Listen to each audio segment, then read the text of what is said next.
Hello YouTube and welcome to a new diet review where I am going to be covering the vertical diet by Stan Efferding. Let me start and introduce this video by saying that of course Efferding is a pro powerlifter. He was a very high level bodybuilder. I am not saying he's wrong in any way and I'm not saying I'm better than him. I'm just giving my honest opinion on that type of diet that he's promoting, that he has people follow and that he sells ebooks based upon. So to start with, the ebook is $100. That's a ridiculous price for any book. I personally believe that fitness knowledge should be free, and I think that such prices are detrimental to the industry in general, because if you have knowledge that you want to share, you should make it as available as possible. Now that being said, he can fix the prices he wants because it's a free market out there. So, coming from me, I personally have a strong belief in the fact that everyone has different dietary needs and that your life goal, or at least one of them, should be to understand what your body likes and to tailor the way you eat around it. It's a lifelong research. You're going to find that some things that used to agree with you don't agree with you anymore. It's going to take some digging into your ancestry to figure out what works, what doesn't. But it's fun, and it's also going to make you feel tremendously better once you figure things out. It's a puzzle that you're never going to quite complete, but in my opinion, once you're into your 30s or 40s, you should have at least 80% of the puzzle down, because it's going to promote long-term health. Which is also why any diet that is going to give you strict directives, even though it knows nothing about you, I'm not a big fan of. And we're going to see that with this diet, it's particularly bad because of what of some of the predicaments. So, what exactly is the vertical diet? The vertical diet is that diet that was created by Stan Efferding that is supposed to help your body composition towards building muscle and losing fat. It is something that a lot of athletes follow, a lot of strongmen follow, and that is promoted by its creator as being not only good for performance but also healthy. So keep that in mind. This is not a super bro diet that is supposed to make you big but has drawbacks. It's presented as something that's healthy. I must say that I've been listening to some of Stan Efferding's videos. I do agree with a lot of what he says. But the vertical diet is sort of, it doesn't fall into the category of things that I agree with.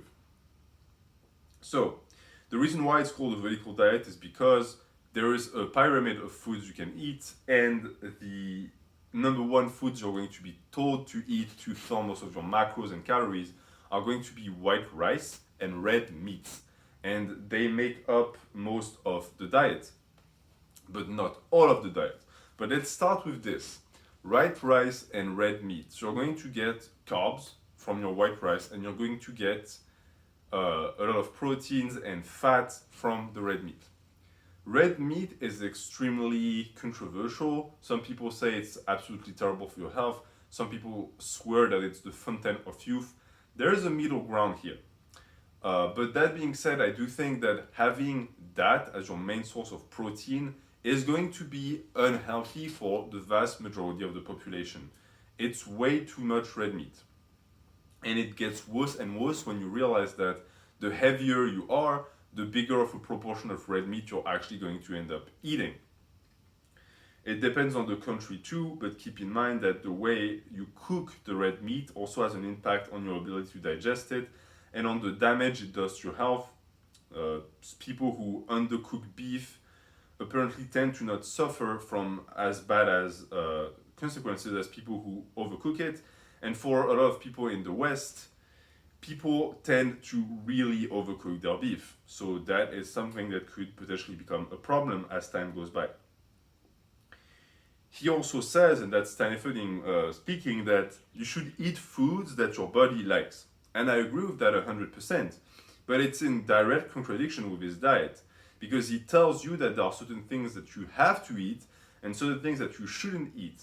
And for me, while there are certain foods that are going to be bad for a lot of people and some that are going to be good, there is no such thing as a food that's universally bad. As long as were speaking food, not like pebbles on the ground. And it's the same for good foods. And when you take into account the rations as well, for one person, 100 grams of one thing is going to be beneficial. And when you get into the range of 300, 400 grams, it starts being detrimental. For other people, that amount is still going to be fine, and they could even get better results for their health if they eat more and more of the stuff. As far as the foods that you can eat on the diet, because as I said, the food tells you what you can and cannot eat, which again, I'm not a big fan of. Red meats you should eat, grass-fed, bison and beef, and usually it advocates for certain cuts, and it is against ground beef, because for the most part, ground beef is just the parts of the cow that no one wanted that just got put in the blender and mixed together. Chicken, salmon, eggs, dairy of all kinds, so milk, cheese. What they call low gas vegetables, such as spinach, cucumbers, and bell peppers, I agree with these. That being said, keep in mind that spinach and bell peppers, some people can consume them raw, some people need them cooked, because if they don't, they cannot digest it. All fruits, which is good, and a certain amount of sprouted legumes and oats. As far as the foods that you cannot eat brown rice and other grains, certain vegetable oils, anything with soy. Apparently, Stan Efferding also believes that soy feminizes men. Onions and garlic, now I'm going to have a problem with that. Coffee, added sugar, and what they call high FODMAP vegetables. So anything that's high raffinose or gas causing. For example, broccolis. So, based on that list, I see certain things that I agree with and I understand, and I see others that I just don't get. For example, why would you just unequivocally advocate for dairy just because it has fat? You can get fat from other sources, and I know some people can't wrap their heads around it. Just because you can digest dairy doesn't mean it's good for you. You might have what it takes to break down lactose and use it as a carb source, but for the rest, it still might be not beneficial for you. There are people, Scandinavian people, who actually do thrive on dairy, but there are also a lot of people who have the perfect mix of an ability to digest it, but also a body that is going to actually accumulate the toxins of dairy and potentially get you sick in the long run. So again, dairy is now widespread because it's in our culture now, but it should be questioned, because what are you getting from it that you couldn't get somewhere else? He also is going to say that, for example, onions and garlic shouldn't be consumed because apparently they make some people gassy, and I get it. That being said, these are some of the best vegetables that you can consume, in my opinion, as a bodybuilder. For example, garlic changed my life. Onions also are a staple of my diet. And there are certain, interesting enough, there are certain diseases that these two vegetables prevent, certain types of cancer. And the kicker is, these same type of cancer get boosted and promoted by, you guessed it, red meat and dairy. So it's taking away the foods that would actually combat those food types that make it worse, while also telling you to really focus on the foods that can potentially lead to you getting those illnesses. So that is something that I'm definitely against. As far as the coffee thing, I personally don't like coffee. I don't consume it. I do think that a lot of people are addicted to it, and that's not a good thing. But a lot of people would also tell you that coffee in certain amounts is going to be healthier for you than red meat in the same amount. Like if you were to have them scaled back to the same level, and I wouldn't disagree with that. It's the complete exclusion of certain foods that I just don't get. And in a sense, it's not that I don't get it. I do. He's selling a diet, and when you sell a diet, this is something you might have realized. you need to be a little bit extreme because you need your diet to look different from the rest. Because if it's not different, then why would people buy you? Why would people hire you to do their diet? If you're just like Joe Schmo who's selling the same diet, you need to be completely brand new.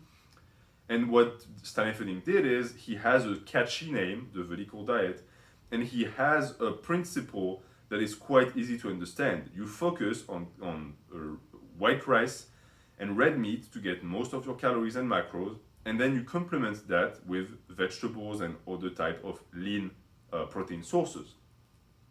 You will have realized from the source and the foods that I listed that this is a high carb, high protein, low fat diet. This is the type of diet that someone like me would thrive on. I do very well on high carbs. Some people don't. So that's already an issue I see here. The balance of nutrients, especially macronutrients you need, is highly misunderstood in my opinion because it's different for everyone and you should play around. Some people, if they followed my diet, they would get fat as monks because they would transform all of that carb into additional fat. For me, it's when I eat fats that happens. High carb for me is the way to go, but it's not for everyone. But when you promote a diet that has an emphasis on white rice, then by default, the people who follow that diet have to go high carb, and it's not the best for everyone. And also, thinking that white rice is this highly digestible thing and that everyone does fine on it, that's not true. Some people who consume meals with a lot of white rice can get highly constipated from it, for example. I personally don't, but I know a lot of people who do, especially the type of people who do much better on a high protein, high fat diet. And the worst part too is that because of the list of vegetables in this, you're going to be low on fiber. And these are also the people who need fiber the most. For me, I don't really need fiber, but people who are going to consume a lot of lean meat do need that, and they're going to get that a lot from green veggies, and some of which are banned from the diet. Also understand that I'm basing this review on what Stan Efferding says the diet is. I did not buy the ebook, so I'm not reviewing the ebook. I also am not reviewing the opinion of someone else on it, right? As far as pros and cons, in this, you also have to understand that based on your weight, the diet is going to be completely different. That's also the issue with that type of diet. Your ability to meet your macros when you are very heavy and you need a lot of calories becomes a different ballgame than if you're lean and much smaller and much less heavy. Because someone who's less heavy might meet their macros at the same time they meet their calorie max. And if that happens, then the diet suddenly turned into a low carb diet because you didn't have to consume that much rice to get your calorie goal.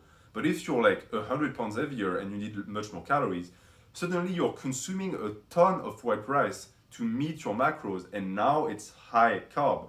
So the variables related to the macros of the diet depend entirely on the weight of the athlete. And that's something that is not really accounted for, in my opinion, when it comes to just people doing the diet by themselves. I'm sure that Stan Efferding actually calculates that with his clients, but he also sells ebooks. And I don't have access to the ebook, but that's a flow I can see. Maybe it's addressed in the book. I hope it is. It's also, in a sense, monotonous. I do still think that there's a lot of variety in that diet. So this is not an actual pro or con. It's just, for most people, that's going to be enough of a range of different foods that they're not going to get bored from it. But because he bans added sugars, you can kiss all of your snacks goodbye. And a lot of people say refined sugar is the devil. I personally have not given up on it yet. I don't really see a reason why yet. Maybe eventually I will. But a lot of people would actually be quite upset if you stole their candies, their cakes, and all of that good stuff. It's also apparently supposed to reduce digestive issues. Again, this is based on the idea that certain foods are going to always create digestive issues in certain individuals. I don't agree with that. For me, I can eat garlic and onions until I burst. I never had issues with my gut. But there are certain foods that are going to give me issues that are included in the list of foods that are supposedly easy to digest. That's the one size fits all approach of diet that I think is dangerous and lazy.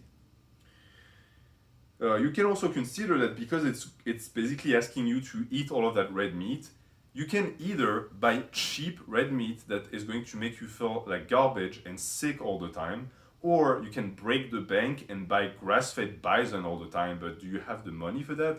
You already paid $100 for an ebook.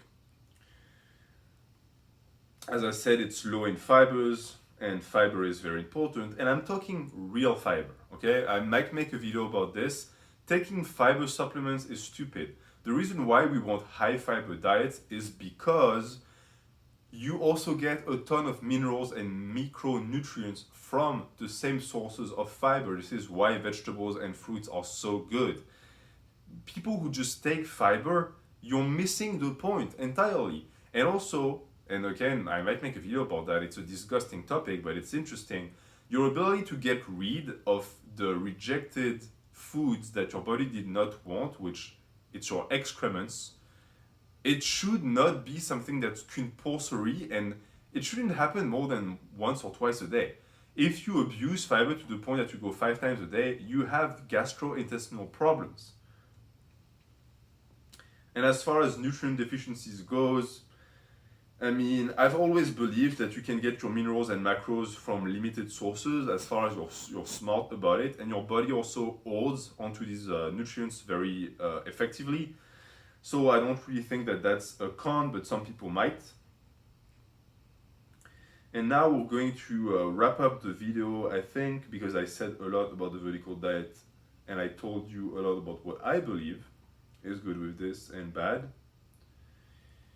But as far as that goes, I also want to say that the vertical diet is going to be a diet that encourages weight gain. And it encourages weight gain with the promise that you're recamping, and therefore you are going to gain mostly muscle and you might even lose fat. I think that that's missing part of the puzzle. You cannot recamp without training. So all of the dummies that buy the book and don't train, it ain't gonna work. You might even reverse recomp and lose muscle and gain fat. And as far as the muscle gains that you're going to get from it, any diet that meets your macros and your protein intake is going to build muscle. So this one is not special. And I also think, and that's something that is not discussed enough in the bodybuilding sphere, this type of diet, because it's supposedly easy to digest, is going to encourage you to have a lot of meals throughout the day. I explained in the past that if it's something you have to do, then do it, right? If it's to meet your calories because you have to. But if you can get away with 2 meals a day, do 2 meals a day, right? You don't have to let the diet dictate your eating frequency. You dictate that based on your goals and your ability to ingest calories. And as far as that goes, I also want to repeat also that because you don't eat onions and garlic for some reason, you're not getting as many prebiotics as you would if you actually ate those foods, which is important for the health of your gut. And that's, I think, is going to be pretty much that. So if you have any questions, please let me know in the comments. If you follow the vertical diet, also let me know. There are a bunch of people who followed the diet and who love it. Brian Shaw, I know, used to follow the diet and stopped because he did not like it as much as he thought he would, and he also felt it was lowering his performance, which to me makes sense because there is no such thing as a one-size-fits-all diet for performance purposes, for losing weight, for recamping, all of that stuff. You should not pay someone to tell you what to eat. You should listen to your body and study it well and create your own vertical diet. So that's it for the day. I hope you actually managed to see my face in the dark. And if you enjoyed the video, please let me know what your thought was on it. And I'll see you very soon.